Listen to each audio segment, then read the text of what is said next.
Hey, hey, check.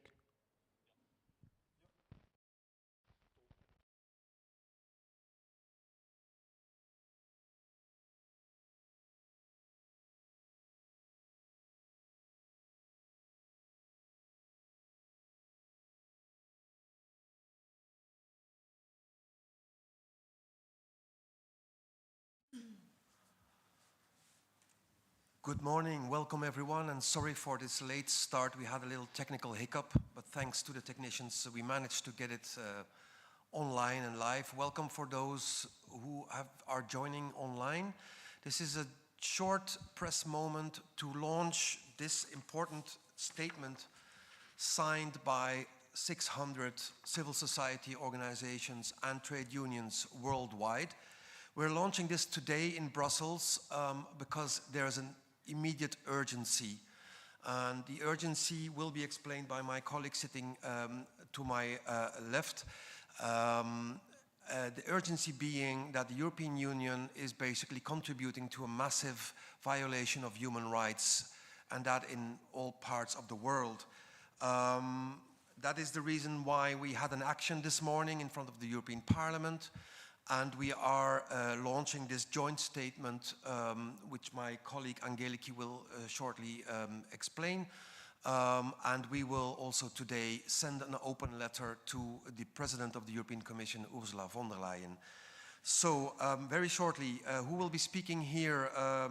Angeliki Lisi-Mathieu, Head of Science and Policy at Pesticide Action Network Europe, Pan-Europe. Medius Bionirwa, she's Head of Programs at Pelham Association, the Regional Secretariat in Uganda. She will explain more about the organization that she's working for. And we'll have a very short video statement from two African bishops, and more about that later. So Angeliki, without further ado, the floor is yours. Thank you, Hans. So, good morning and welcome. We're here today to speak out against a different type of war that is taking place, which is silent. It's one-sided and has serious impacts. The one of toxic pesticide trade. Toxic and dangerous pesticides that have been banned in Europe because of the risk to health and the environment continue to be produced by European companies, and they are exported to be used in third countries. Often they're sprayed by airplanes or on fields without any protective equipment. And the impacts are devastating. This double standard is not just a loophole in pesticide regulation, it's a moral failure. Today, I speak on behalf of 600 organizations and trade unions across the world that they have signed this statement. And we are here united with one clear demand, to end Europe double standards on toxic pesticides. So as the European Union is strengthening its laws on pesticides, dozens of pesticides are gradually being banned in Europe, because they're found to be too dangerous. And what do we mean? We mean they cause cancer, birth defects, neurological disorders, fertility problems, they poison our water resources, they're killing bees and pollinators, and they destroy ecosystems. And yet, these same dangerous chemicals are still made here in Europe, and they exported abroad. A study showed that in 2018, the EU companies exported more than 80,000 tons of pesticides that have been banned in Europe because of human health and environmental concerns. A study that will soon be published shows that by 2022, so in 4 years, this number had grown by 50%, and it will continue to grow. The majority of these chemicals are exported to low and medium income countries as sprayed often from airplanes, putting farm workers, local communities, natural resources, ecosystems at risk. And here we're talking about pesticides like dichloropropane, that's a likely carcinogen that can contaminate groundwater, or cyanamide, which is suspected to damage fertility and cause cancer, or neonicotinoids that we know they're the toxic to bees, and we have banned them in Europe, as well as chlorpyrifos, which is linked to brain damage in children. Let's not pretend that these substances somehow become safe when they cross our borders. As the former EU Environment Commissioner said, they cause damage regardless where they are used. Now, many of these substances, as a boomerang effect, they come back to us in Europe. In a study we carried out in 2022, we found that 53 pesticides were detected in food imports, with coffee, tea, spices, and legumes being on the top of the list. The same pesticides banned in the EU that are it's clearly that they're ending up on our plates.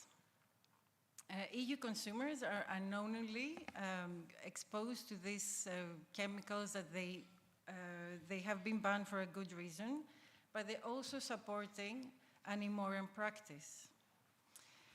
So, meanwhile, European farmers here, they cannot use these chemicals anymore, very rightful so, but they must compete with imported products grown with them. This is not fair. It's a double standard that also puts our farmers at an economic disadvantage. But the first step has been made. So back in 2022, the European Commission made a promise that it would lead by example, and it would ensure that hazardous substances banned in EU are no longer produced for export. And we welcomed this commitment back then. So did hundreds of NGOs, dozens of members of the European Parliament, and the European Council. By 5 years later, we're still waiting.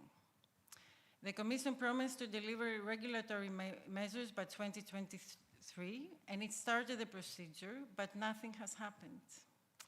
The deadline has passed and toxic trade continues. So let's be honest, exporting banned pesticides is unethical and violates human rights principles. As UN experts said back in 2020, and they repeated in op-eds that were published today, people have a right to health and a right to live in dignity. The EU practice of exporting banned pesticides is a blatant violation of these human rights. And there's clearly no justification for this, not ethical, but neither economic or legal. In a study that we carried out following the bans at France and then in Belgium, that they adopted national bans, we carried out a study focusing on the French situation, and we found that there was banning the exports of such chemicals does not harm jobs or competitiveness. And then a legal expert analysis confirmed that the ban on exports and restrictions on imports are compatible with WTO rules. So the Commission must act now, and today we're sending a letter to von der Leyen to ask clearly, stop the exports of pesticides that have been banned in Europe because of health and environmental concerns, stop the import of food grown with these chemicals, and support farmers on the transition to safer alternatives. During this commission, the Strategic Dialogue on Future of EU Agriculture made it clear that Europe must align its import and export with its own standards.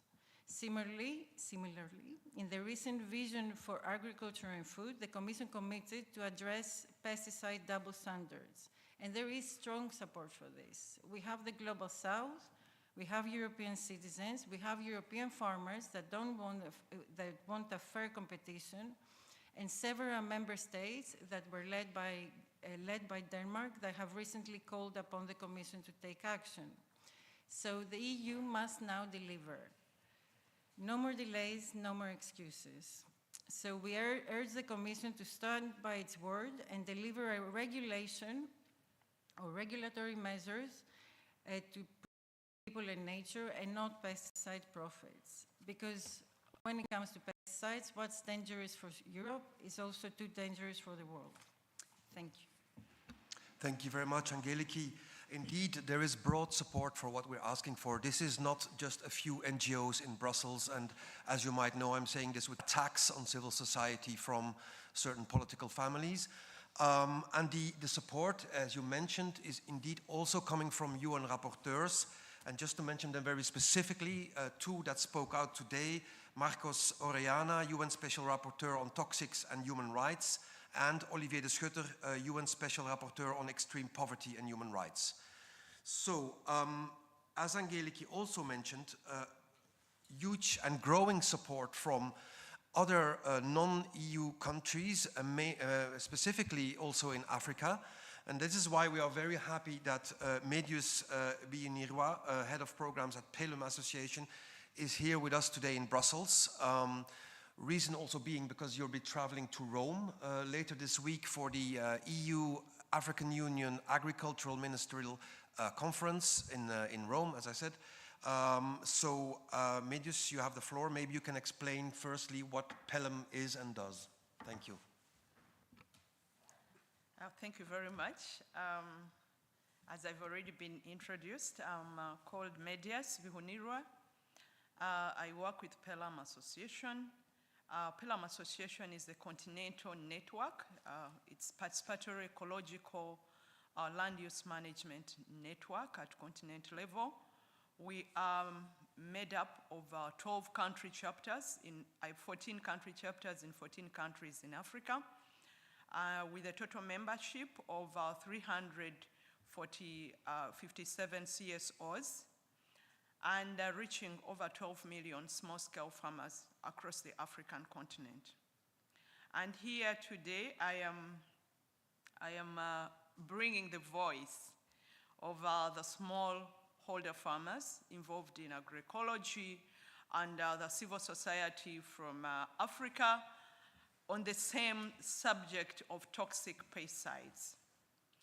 I would like to inform you that there is a lot of documented evidence on effect of toxic pesticides on human health and environment.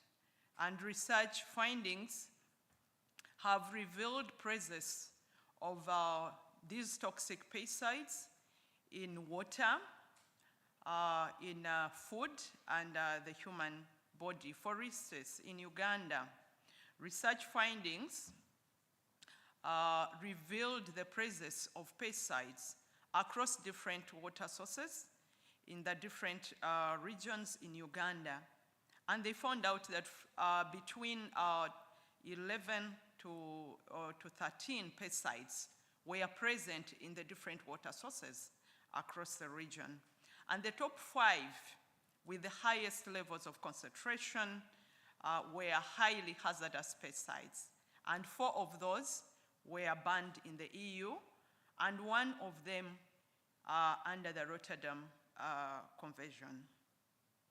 Water from these same sources, unfortunately, is the same water that is being used for drinking, cooking, and for domestic use, and is mainly collected by women and children in Africa, and that puts them on a high risk.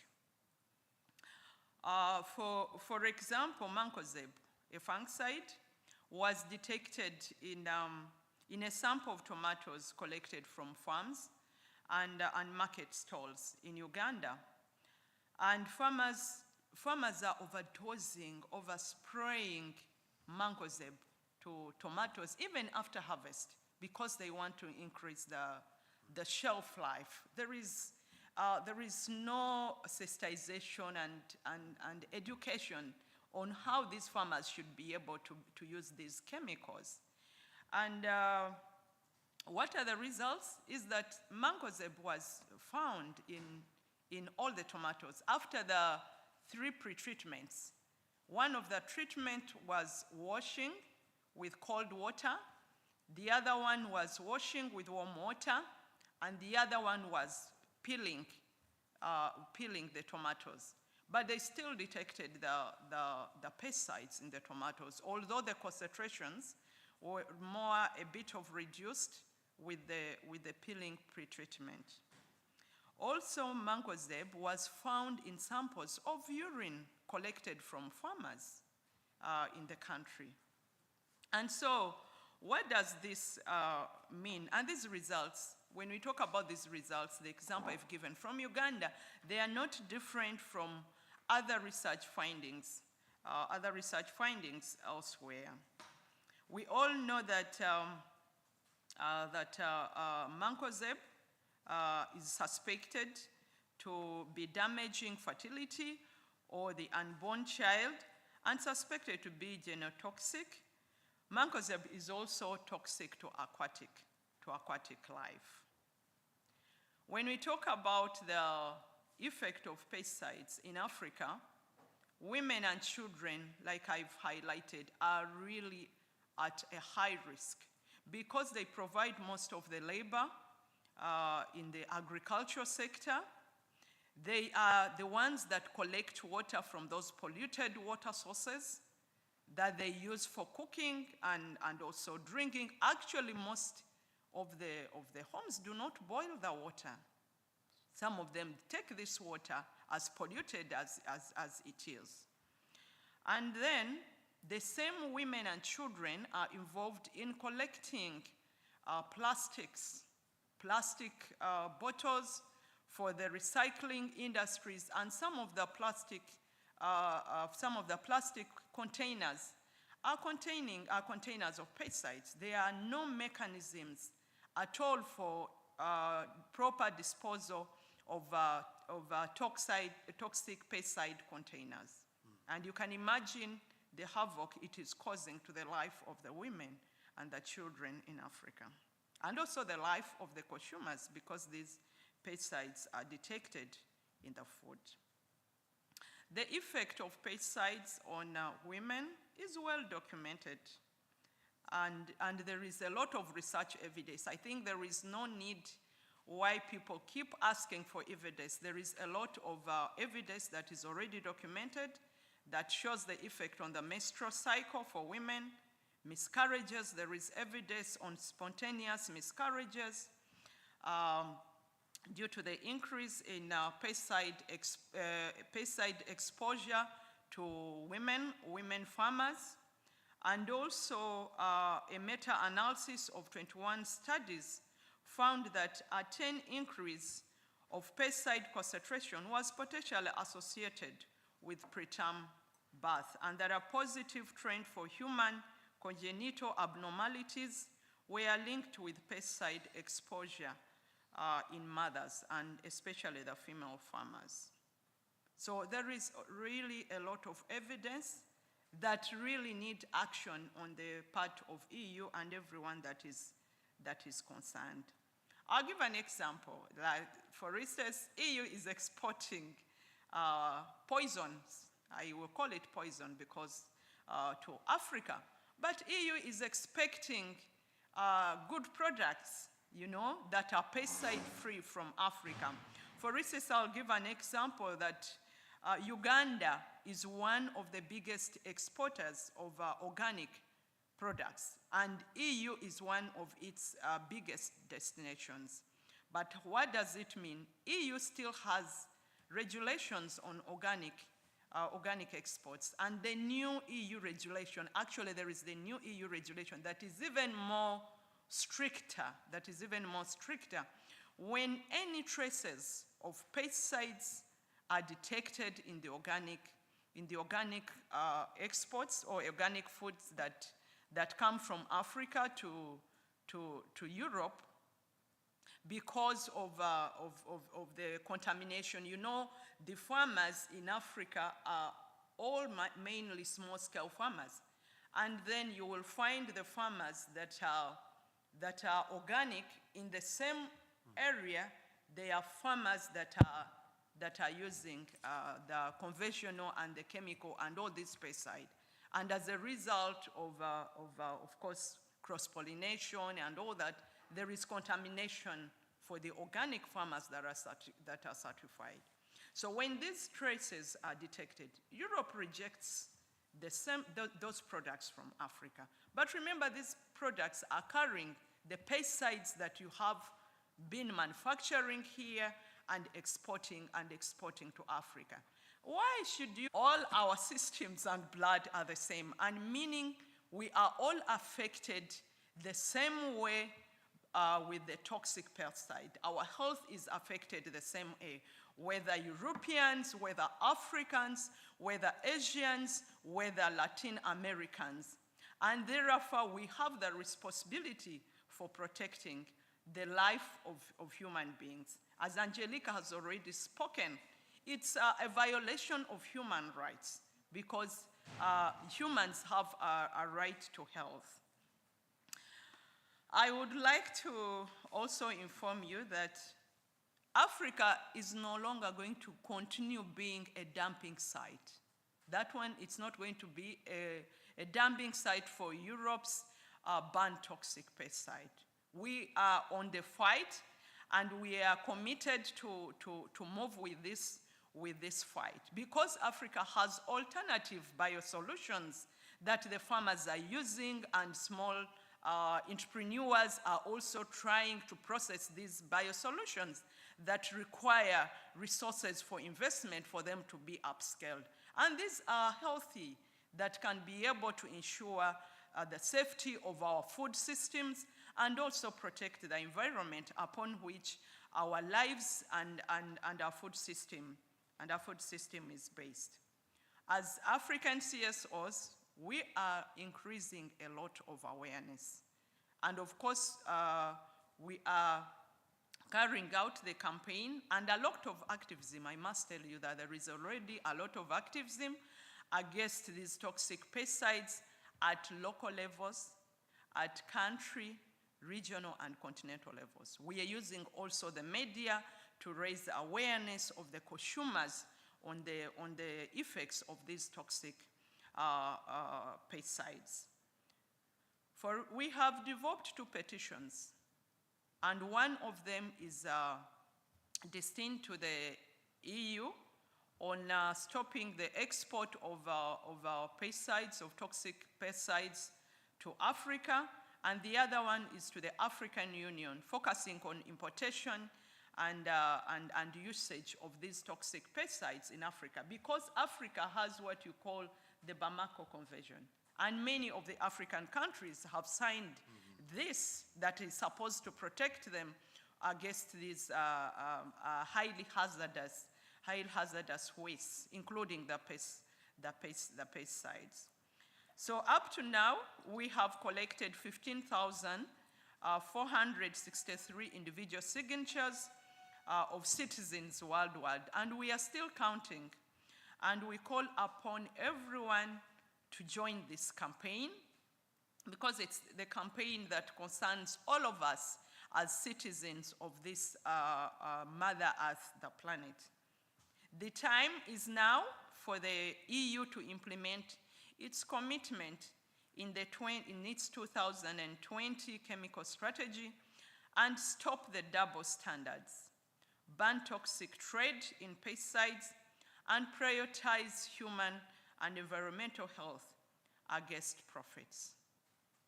I think we are committed, and we hope that we will continue with our collaboration with CSOs in Europe and maybe others in Latin America, Asia, and we have to fight we have to fight until EU, Africa, and the rest of the world can be able to listen and protect human health and the environment. Thank you. Thank you very much, Medius, for bringing this very important voice from Africa to us here in Brussels. And also thank you for indeed offering to continue to work together, because that's precisely the message of this joint statement, that this is not about European NGOs. This is really a global movement in the making as we speak. And I think it's high time that our policymakers listen. When I listened to you, one of the things that really struck me was the amount of pesticides found in water. Over 10 different pesticides, often those banned in Europe, found in water. And we all know that the cocktail effect is very important in medical terms. And therefore, for example, one of the many facts that is mentioned in this statement is that in 2022, the European Union exported over 50 different products that were banned for health reasons, for ecological reasons, banned in Europe, but they were still produced and exported to the four corners of the world, which is really a moral failure, as Angelike has already mentioned. So last, we're going to listen to people of the Catholic Church.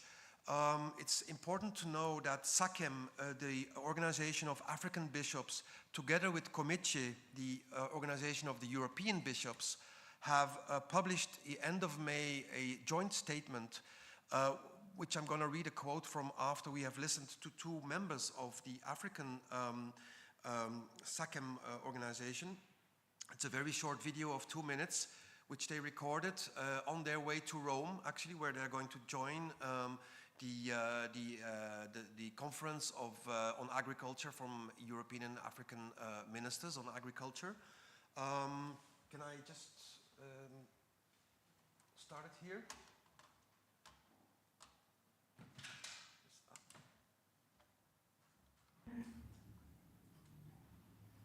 I support the ban of pesticides because we need to take care of our common home. We need to take care of the environment. Pesticides have side effects, not just for the human beings, but also for the environment. We need to promote interoecology. And in fact, everything is interconnected. Now, in that spirit, if something is banned on one side, in one area, because it is affecting human beings, it is not proper to allow that, to permit that, to be used in another area, because also there is the same human being. The world is totally interconnected, and that is our responsibility. Yeah, it is our responsibilities to take care of our home, common home, the earth, to leave behind. I mean, something good for our children, and the use of pesticides, especially the highly dangerous one, is very bad. And we, as pastor of the church, we need to join hands to say no to such things, because it's morally wrong, and for the health of the people, it's not good, and for the health of the earth, is not good, for the health of the agriculture itself, is not good, and as such, we cannot continue keeping quiet. We need to say no to such use. So we've listened to two voices from the African Church, the Catholic Church in Africa. The first speaker was Reverend Professor Richard Ruiza from the Catholic University of Eastern Africa, Nairobi, Kenya.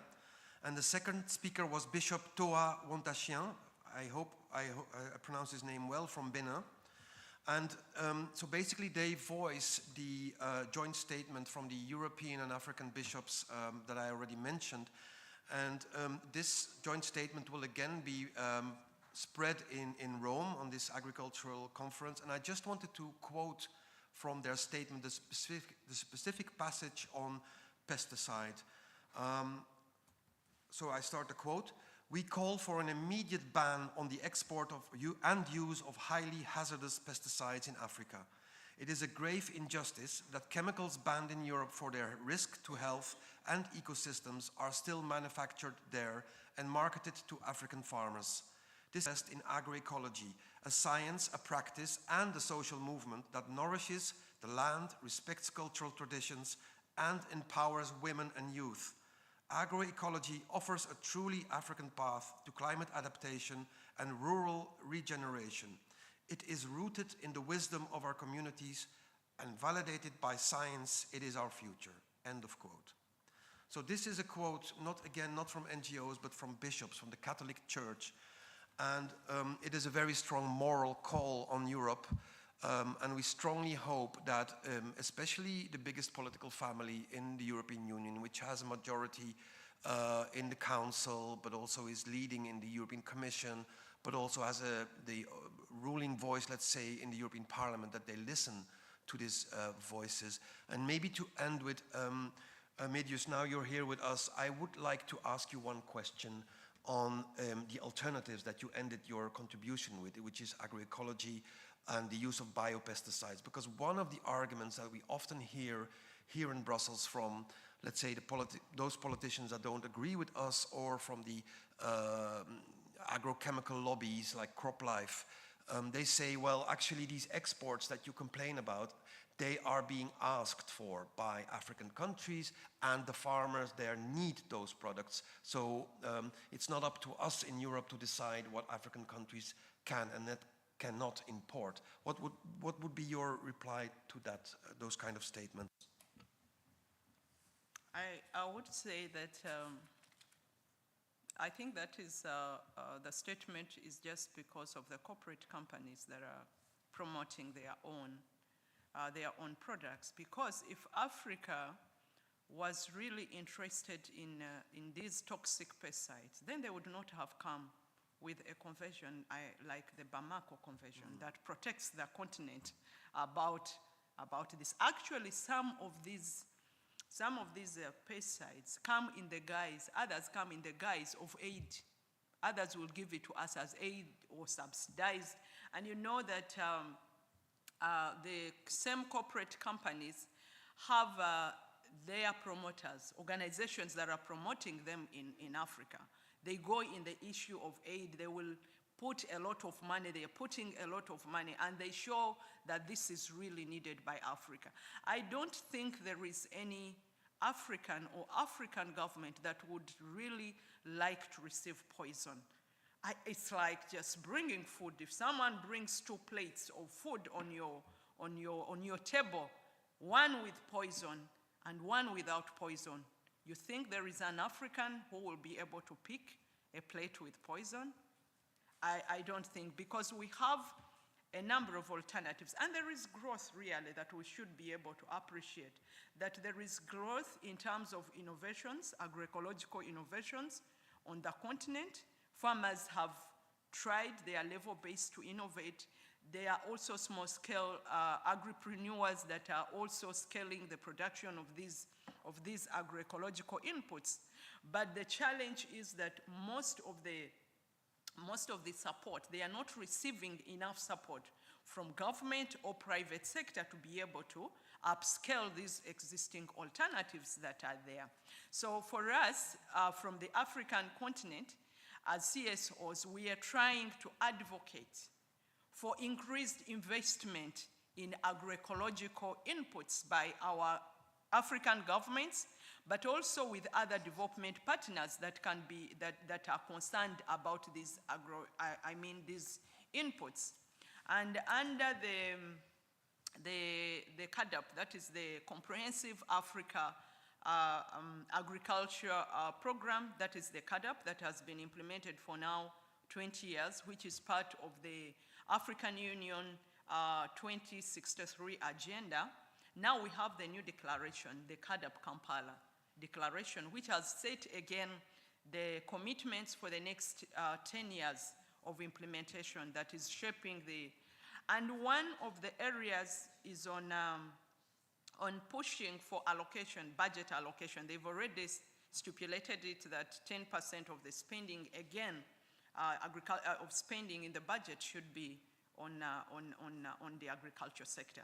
And we are trying to push that at least 50% of the budget allocation should go to agroecological inputs and innovations, but also increasing the research in these innovations. Because one of the challenges I think that we are having in Africa is that our African governments are not investing a lot in research.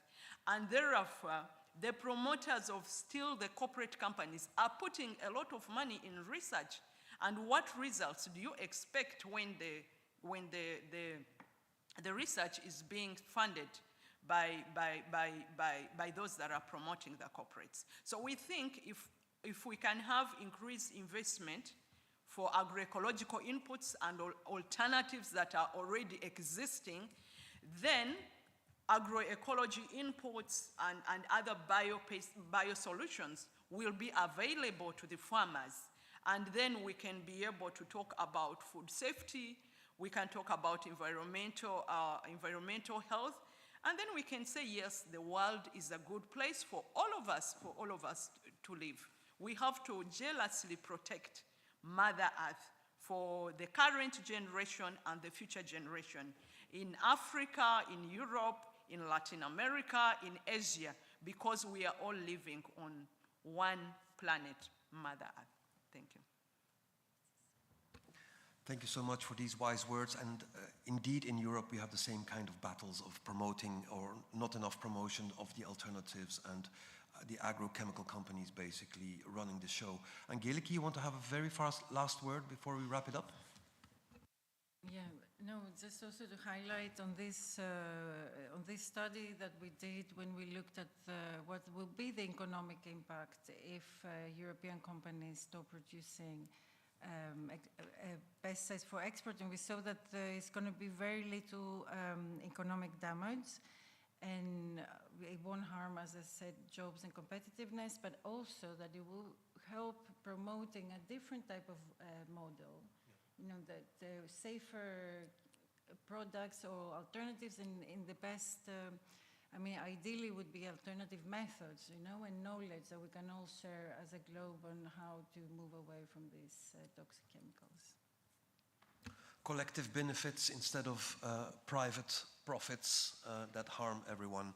Actually, maybe just to say that most of the benefits, you know who is controlling the pesticide business? There are very few companies, and all the benefits go to them.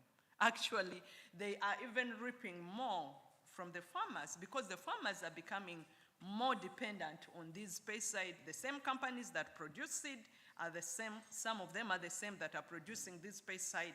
They are the same that are producing fertilizer. So they move with the whole package. They move with the whole package of their products that they are promoting. And all the profits come to them, not to many. So I think the agroecological approach brings on board most of the farmers. And then we can talk about an inclusive food system that benefits all.